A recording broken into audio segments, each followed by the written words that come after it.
While on duty, a female police officer saw something terrifying in the back seat of a taxi. She quickly drew her gun and ordered the man to get out. The man stepped out, barely holding back a smile, and placed his hands on the car. It turned out he had secretly taken a head from his mother's office. She was a forensic examiner. By the time the man arrived at the police station, his parents were already there apologizing. Another female officer nearby couldn't stop vomiting. The first officer rolled her eyes at the man. After his parents explained everything, the chief told the officer to release him. Feeling annoyed, the officer marched over to the man and said, "Though you've avoided serious charges, you won't get off completely free." She wrote him a ticket before finally uncuffing him. The man's parents, instead of getting angry, happily whispered to each other. 我发现自己得到一种见不到他就会死的病。 From that day on, the man never drove normally again. He would either swerve wildly or speed excessively. This drove the female officer mad. When she angrily wrote him yet another ticket, the man, far from being upset, handed her a drink. She was left speechless, but as he signed the ticket, he kept looking at her. Within a couple of days, the man even learned to fill out his own tickets. The officer didn't even need to step out of her car. He'd complete all the details and hand it to her. One day, as the officer set up a speed camera, she saw the same man speeding past. She glanced at his car and decided to let it go this time. But soon, he raced by again. Even her colleague noticed. The colleague said she had to handle this personally. So, the officer decided to give him a warning for reckless lane changes, speeding, and driving against traffic. But the man just grinned,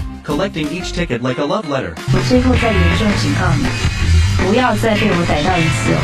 Folding them neatly into his pocket. All those tickets didn't discourage him at all. He kept driving loop after loop, while the two officers watched from their car, loop after loop. Even her colleague remarked, "That guy definitely likes you." Finally, the officer had enough and pulled him over. She grabbed a briefcase from her car and started hitting him with it. She told him if he had something to say, he should say it out loud. But the man was too nervous to speak. So, she gave him one more ticket and told him to give her an answer another day. Then she turned and walked back to her patrol car. The man didn't say a word the entire time, but he walked away with a ticket that had the officer's phone number on it. Months later. 3、2、1